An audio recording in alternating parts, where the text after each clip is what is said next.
अस्सलाम वालेकुम दोस्तों, आप सभी साथियों का फिर से एक बार स्वागत है, इस्तकबाल है हमारे इस यूट्यूब चैनल में। दोस्तों, आज के इस वीडियो के माध्यम से मैं आपके लिए एक बहुत बड़ी जानकारी लेकर हाजिर हो चुका हूं। दोस्तों, उस बड़ी जानकारी में मैं आपको ये बताऊंगा बिहार के अंदर इंडिया गठबंधन को तगड़ा झटका लगा है। इसी वीडियो में हम आपको बताएंगे कि आखिर तगड़ा झटका कैसे लगा है और किसने लगाया है। सबसे पहले आप देख लीजिए, एमआईएम पार्टी ने इंडिया गठबंधन के, चाहे वो तेजस्वी यादव हो, चाहे राहुल गांधी हो, चाहे लालू प्रसाद यादव हो, चाहे अखिलेश यादव हो, या फिर टीएमसी के ममता बनर्जी हो, इन तमाम बड़े बड़े नेताओं को बिहार के अंदर ओवैसी ने जबरदस्त और करारा झटका दिया है।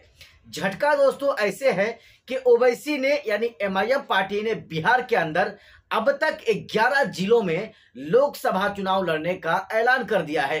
जो बातें शुरू से चल रही थी कि एमआईएम बिहार के अंदर 18 से 20 सीटों पर वो चुनाव लड़ेगी, ये बातें अब कुछ हद तक सही साबित होता हुआ दिख रहा है।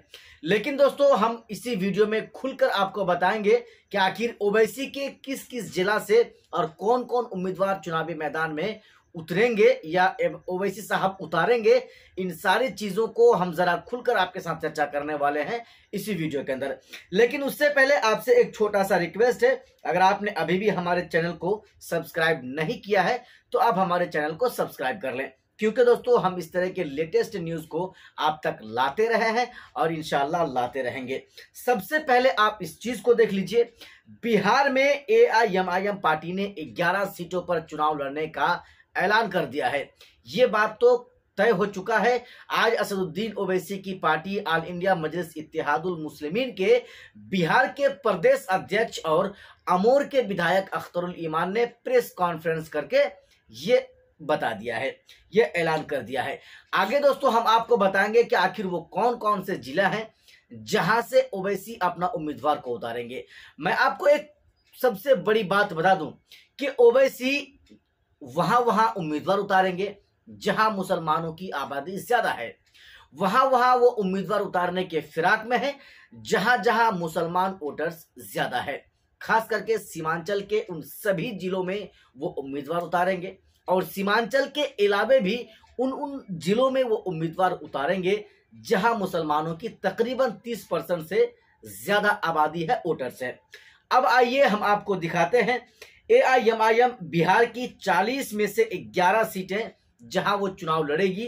सबसे पहले अररिया, पूर्णिया, कटिहार, किशनगंज, ये चारों जिला को इन्होंने कंट्रोल में ले लिया है, यानी यहां उतारना है उम्मीदवार। सीमांचल को ये नहीं छोड़ने वाले हैं, सीमांचल के सभी जिले से वो उम्मीदवार उतारेंगे। उसके बाद दरभंगा, मुजफ्फरपुर, उजियारपुर, काराकाट, बक्सर, गया और भागलपुर, इन तमाम जिलों से वो उम्मीदवार उतारेंगे, इसमें कोई शक की बात नहीं है, उन्होंने ऐलान कर दिया है। दोस्तों, अख्तरुल ईमान और एमआईएम पार्टी एक ऐसी पार्टी है, अख्तरुल ईमान भी एक ऐसे सोच के नेता हैं जो हमेशा मुसलमान और दलित समाजों की बात करता है, जो हमेशा दबे कुचले लोगों की आवाज को उठाने का काम करता है, चाहे वो विधानसभा के अंदर हो या फिर पार्लियामेंट के अंदर हो। लेकिन सिर्फ यही नहीं है, जैसे जैसे चुनाव करीब आ रहा है, हालांकि चुनाव के तारीखों का ऐलान अभी भी नहीं हुआ है और बहुत जल्द होने वाला है, तमाम जो बड़ी बड़ी पार्टियां हैं, चाहे भारतीय जनता पार्टी हो, चाहे जो है एनडीए गठबंधन में चाहे कोई भी पार्टी हो जाए वो, या फिर इंडिया गठबंधन हो, इन तमाम दोनों बड़े बड़े गठबंधन जो हैं, इन दोनों गठबंधनों के द्वारा उम्मीदवार का नाम ऐलान किया जा रहा है और जो है सीटों का ऐलान किया जा रहा है। वैसे अख्तरुल ईमान यानी एमआईएम भी बिहार में पीछे रहने वाले में से नहीं है। अब तक दोस्तों 11 सीटों का ऐलान कर दिया है, उनमें से किशनगंज और कटिहार, इन दोनों जिलों का जो उम्मीदवार होंगे ना, उनका नाम का भी ऐलान हो चुका है। किशनगंज से अख्तरुल ईमान साहब चुनाव लड़ेंगे और कटिहार से एमआईएम पार्टी के युवा प्रदेश अध्यक्ष और हाईकोर्ट के वकील आदिल हसन साहब जो है वो चुनाव लड़ेंगे कटिहार से, इस बात का भी ऐलान हो चुका है। बाकी जो 9 जिले हैं वहां से उम्मीदवार की चिन्हित किया जा रहा है। हालांकि खबर तो यहां तक है कि उम्मीदवारों के नाम की लिस्ट को हेड ऑफिस यानी दारुसलाम भेज दिया गया है। असदुद्दीन ओवैसी किसी भी समय अपने उम्मीदवारों के नाम का घोषणा वो कर सकते हैं, ट्विटर एक्स के माध्यम से हो या फिर फेसबुक अकाउंट के माध्यम से हो। कुल मिलाकर दोस्तों, अगर आप एमआईएम पार्टी के चाहने वाले हैं तो मैं आपके लिए यह बात बता दूं कि एमआईएम 11 सीटों पर चुनाव लड़ रही है तत्काल, और अख्तरुल इमान साहब ये भी कह दिए हैं कि हम आगे भी और जिले चिन्हित कर सकते हैं, यानी कि और भी कई जिले हैं जहां पर ओवैसी अपना उम्मीदवार उतार सकते हैं। इस बात की भी गारंटी लगभग हो चुकी है। दोस्तों, वीडियो के शुरू में मैंने आपको इसलिए कहा था कि इंडिया गठबंधन को बिहार के अंदर अख्तरुल इमान यानी एमआईएम ने तगड़ा झटका दिया है। झटका यही है, अख्तरुल इमान यानी ओवैसी को इंडिया गठबंधन में शामिल नहीं करना इनको बहुत बड़ा महंगा पड़ सकता है, और आने वाला लोकसभा चुनाव में ओवैसी जीत अगर नहीं सकते हैं तो हराने में वो अपना अहम रोल, एक महत्वपूर्ण भूमिका निभा वो जरूर सकते हैं।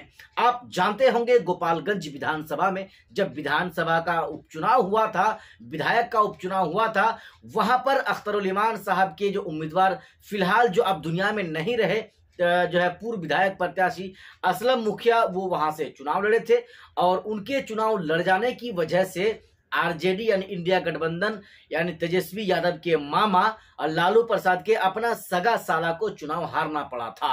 जी हाँ, यही वजह है कि मैंने आपको कहा कि तगड़ा झटका ओवैसी देने वाले हैं।